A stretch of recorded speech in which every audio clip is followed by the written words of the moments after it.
Hello movie lovers, आप सभी को स्वागत है एक्सप्लेन हिंदी चैनल पर। आज हम देखेंगे ओपेनहाइमर। तो चलिए शुरू करते हैं बिना किसी देरी के। कहानी की शुरुआत में हम इस कहानी की लीड कैरेक्टर ओपेनहाइमर को देख पाते हैं। इस वक्त उनके ऊपर एक केस चल रहा था, एक छोटी सी कोर्ट में, जहाँ पर ना ही कोई पब्लिशर होते हैं, ना ही प्रेस काउंसलिंग होती है और ना ही कोई आम पब्लिक होती है। और इस मीटिंग के मेन मुद्दे ये था कि क्या ओपेनहाइमर को सिक्योरिटी क्लियरेंस मिलना भी चाहिए या फिर नहीं, क्योंकि 6 अगस्त 1945 को हिरोशिमा नागासाकी पर हुए बड़े धमाके के अंदर इनका ही नाम आ रहा था। और फिर उनसे पूछा जाता है कि क्या आप बचपन से ही ऐसे तबाही दिमाग वाले थे, जहाँ से कहानी उनकी कॉलेज टाइम में शिफ्ट होती है। और यहाँ हम व्यूअर्स देख पाते हैं कि अपनी केमिस्ट्री क्लास में जब टीचर उन्हें पढ़ा रहे थे, तब उनका ध्यान कुछ ज़्यादा फोकस नहीं था, क्योंकि उनके दिमाग में तो एटॉमिक एनर्जी घूम रही थी कि कैसे क्वांटम फिजिक्स काम करती है। कुछ छोटे छोटे मॉलिक्यूल्स जो कि दिखने में इतने छोटे होते हैं कि हर चीज़ें रोज नजर आते हैं। इस बीच काम करते करते उनसे एक बोतल टूट जाता है। तभी उनकी टीचर इन पर गुस्सा करते हैं और कहते हैं कि अब तुम्हें यहीं पर क्लास में रहकर इन सभी बोतल्स को अपनी जगह पर जमाना होगा। जिस पर ओपेनहाइमर का कहना था कि आज नील्स बोर का बड़ा लेक्चर है और मुझे वहाँ पर जाना है। नील्स बोर उस टाइम के जाने माने फिजिसिस्ट थे और इस वक्त उनका लेक्चर सुनने के लिए हर कोई उतावले हो चुका था। वहाँ से उनकी टीचर और पूरी क्लास तो चली जाती है, मगर ओपेनहाइमर से कहा जाता है कि तुम्हें इसी क्लास में बैठकर यहाँ की सारी केमिकल बोतल्स को जमाना होगा। गुस्से में आकर ओपेनहाइमर अपनी टीचर की एप्पल में पॉइजन इंजेक्ट कर देता है और भीगते हुए बरसात में पहुंच जाता है उसी लेक्चर को अटेंड करने के लिए। अब यहाँ पर जब नील्स बोर अपना लेक्चर खत्म कर चुके थे, तो उनका क्वेश्चन था बाकी पब्लिक से कि क्या आप मुझसे कुछ पूछना चाहते हैं एटॉमिक एनर्जी के बारे में। तो वहाँ पर ओपेनहाइमर को उनसे क्वेश्चन था, मगर ये क्वेश्चन दूसरी बार रिपीटेड था, क्योंकि सेम क्वेश्चन उन्होंने उनसे लंदन में भी पूछा था। सीन शिफ्ट होता है नेक्स्ट डे, जब क्लास में उनके टीचर के सामने नील्स बोर भी खड़े थे और वहाँ पर ओपेनहाइमर को अकेले बुलाया जाता है। मगर दिक्कत की बात यह थी कि जिस एप्पल के अंदर ओपेनहाइमर ने पॉइजन मिलाया था, वो उस वक्त नील्स बोर के हाथ में था। नील्स को ओपन से कहना था कि देखो, तुम्हारा दिमाग काफ़ी तेज है, क्वांटम फिजिक्स में बहुत ज़्यादा आगे है, मगर तुम्हारी थ्योरीज में थोड़ी कमी है। इसलिए मैं चाहता हूँ कि तुम अपनी थ्योरीज को और मजबूत करो, इस शहर से कहीं दूर जाओ, एक कॉलेज का नाम बताता हूँ, वहाँ जाकर लॉरेंस से मिलो। वो तुम्हारी एटॉमिक एनर्जी में कैसे और आगे बढ़ा जाए और थ्योरीज को कैसे स्ट्रॉन्ग किया जाए, उसमें हेल्प करेगा। उस वक्त न्यू मैक्सिको में फिजिक्स का आना एक बड़ी बात थी, क्योंकि American atomic energy, atomic bombs और इसी के साथ फिजिक्स में इतने ज़्यादा इंटरेस्टेड नहीं थे। मगर ओपेनहाइमर एक रूसियन होने के बावजूद भी अमेरिका को अपनी पूरी शिद्दत से अपना चुका था और अमेरिका के लिए एटॉमिक एनर्जी पर कुछ एक नई खोज करके कुछ नया सामने लाना चाहता था। यहाँ से कहानी काफ़ी बार पैरेलल चलती जाती है, कभी कोर्ट रूम में आती है तो कभी प्रेजेंट में। तो यहाँ से कहानी को सिंप्लीफाई करते हुए मैं पॉइंट्स पर बात करता हूँ। अमेरिकन और रशियन के बीच में कभी बना नहीं करती थी, और इनकी बीच की जो मेन कड़ी थी वो थी कम्युनिस्ट, जो कि इन दोनों ही देशों के बीच में झगड़े को भड़काने के काम किया करते थे। एक दिन ऐसा ही एक कम्युनिस्ट की पार्टी में जब ओपेनहाइमर पहुंचते हैं, तो वहां उनकी मुलाकात जीन नाम की एक लड़की से होती है। देखते ही देखते इनके बीच में प्यार हो जाता है और एक सेक्सुअल सीन आता है। जीन ओपेनहाइमर के फिजिक्स पर बहुत ही ज़्यादा फिदा थी और वो जानती थी कि अगर फ्यूचर में कुछ बड़ा करना होगा तो ओपेनहाइमर के हाथों से ही होगा। जहाँ पर जीन उसे वो पंक्तियाँ पढ़ाती है जिसमें श्री कृष्णा ने लिखा था, अब मैं मृत्यु बन चुका हूँ, विनाश का कारक इन सभी का अंत मुझसे ही होगा। अब इस लाइन्स को ओपेनहाइमर ने अपने दिमाग में बिठा लिया था। कुछ दिनों बाद ओपेनहाइमर की मुलाकात लॉरेंस से होती है, जो कि एटॉमिक बॉम्ब पर फिजिकल एक्सपेरिमेंट कर रहा था। अब जहाँ कुछ थ्योरी ओपेनहाइमर की गलत साबित हो रही थी, तो वहीं पर कुछ फिजिकल एक्सपेरिमेंट कामयाब होते नजर आ रहे थे। इसी के चलते बहुत साल आगे निकलते हैं और यहाँ पर ओपेनहाइमर की मुलाकात किटी से होती है, यानी कि उनके होने वाली पत्नी। रिलेशंस बढ़ जाते हैं और उनकी शादी हो जाती है। इन बिटवीन उनके रिलेशनशिप जीन से भी थी और वो कई बार उनके साथ मिलने के लिए भी जाया करते थे और साथ में सेक्स किया करते थे। मगर जीन हमेशा से ओपेनहाइमर से कहती थी कि तुम्हें मेरे पास ही रहना चाहिए, मैं मेंटली डिस्टर्ब हूँ। लेकिन ओपेनहाइमर का कहना था कि अब मेरा शादी हो चुकी है,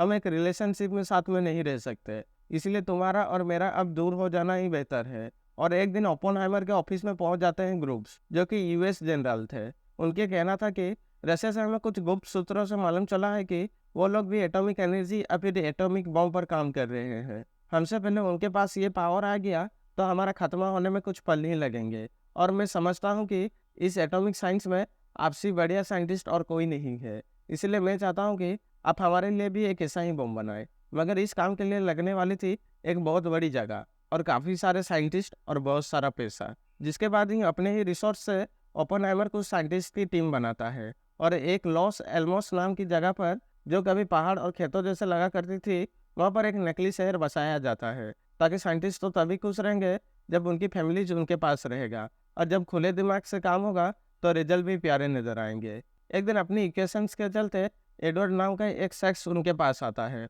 और बताता है कि अगर एटॉमिक एनर्जी के अंदर इतनी सी भी गलती हुई तो एक ब्लैक होल क्रिएट हो जाएगा, और धीरे धीरे वो सारी की सारी तबाही आसपास के पूरे एरिया को अपने अंदर कवर कर लेगा। इस बात की कॉन्फर्मेशन करने के लिए ओपेनहाइमर अल्बर्ट आइंस्टाइन से जाकर मिलते हैं, जहाँ पर उनका कहना भी सेम था कि अगर तबाही हुई तो बड़े पैमाने पर होगी।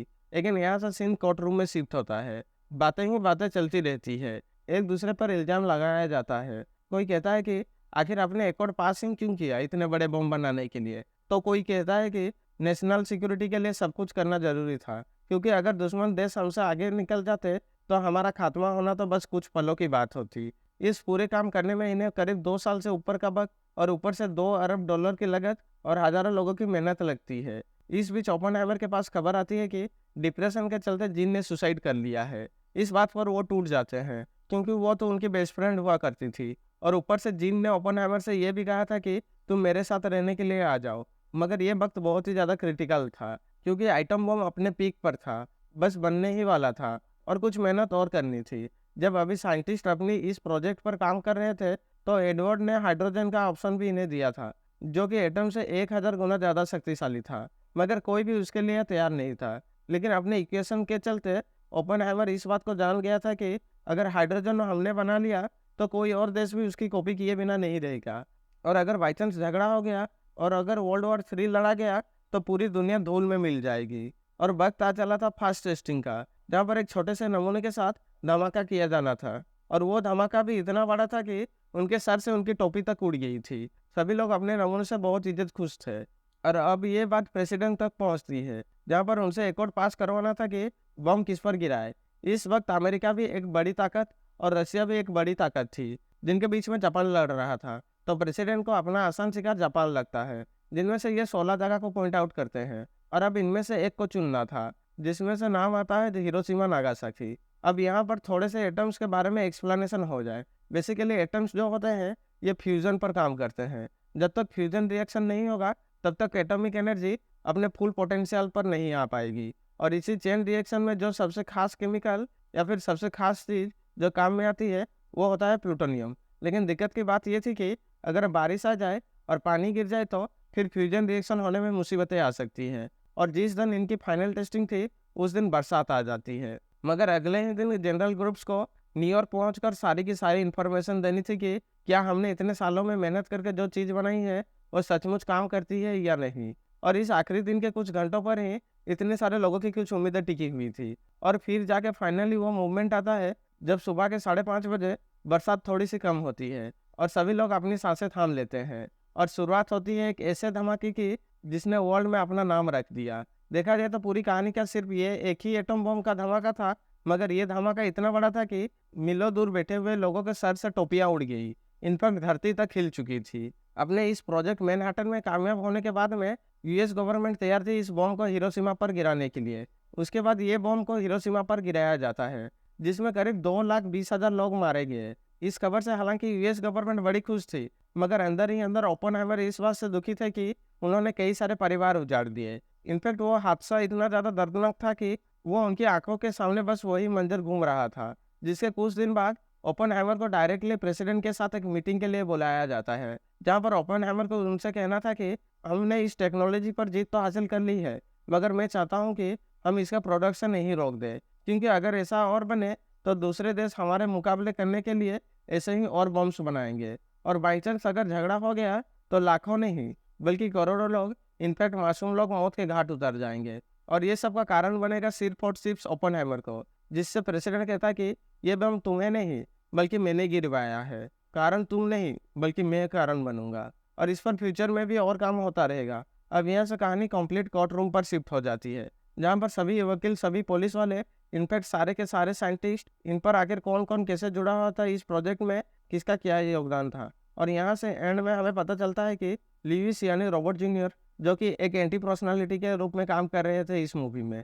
2 बार उनकी इंसल्ट हुई थी ओपेनहाइमर के वजह से और यही रीज़न था कि वो उनसे बदला लेना चाहता था और उन्होंने ये सर्कमस्टेंस बनाया था कि ओपेनहाइमर मेंटली प्रेशर में आकर एक ऐसा हथियार बना दे जिससे दुनिया की तबाही हो। और तब सामने आती है कहानी की साइलेंट कैरेक्टर किटी, जो कि हमेशा से ही नशे में रहा करती थी। बच्चे अगर रोते थे तब भी जवाब नहीं देती थी, मगर जिस वक्त उनकी पति को यानी ओपेनहाइमर पर बात आई तो उन्होंने खुलकर बोला। ये सारी साजिश लेविस की है और एट द एंड कंक्लूजन ये निकल के आता है कि ओपेनहाइमर कम्युनिस्ट नहीं था, बट इनके साथ जुड़े हुए जो लोग थे, जो कुछ उनके दोस्त थे, वो कम्युनिस्ट थे और ओपेनहाइमर एक ट्रू अमेरिकन था। हालांकि इस इंक्वायरी के बाद इनको देशद्रोही या गद्दार तो नहीं पाया गया, बट ये जरूर देखा गया ओपेनहाइमर की एसोसिएशन थी कम्युनिस्ट लोगों के साथ, इसीलिए इसकी जितनी भी गवर्नमेंट पोजीशन थी इनको इनसे दूर कर दिया गया। इनके जो भी वीआईपी कनेक्शन थे, जो भी सिक्योरिटी क्लियरेंस थे, वो सारे ले लिए गए। पर ये केस में ओपेनहाइमर को जनता को बहुत सपोर्ट मिला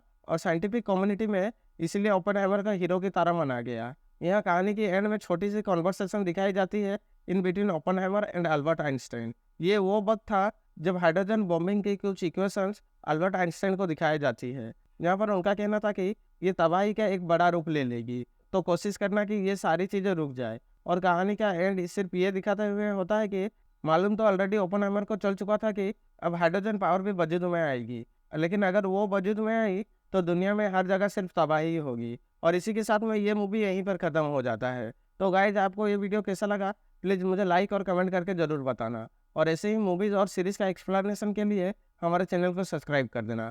मिलते हैं नेक्स्ट वीडियो पर, तब तक के लिए keep watching and stay safe.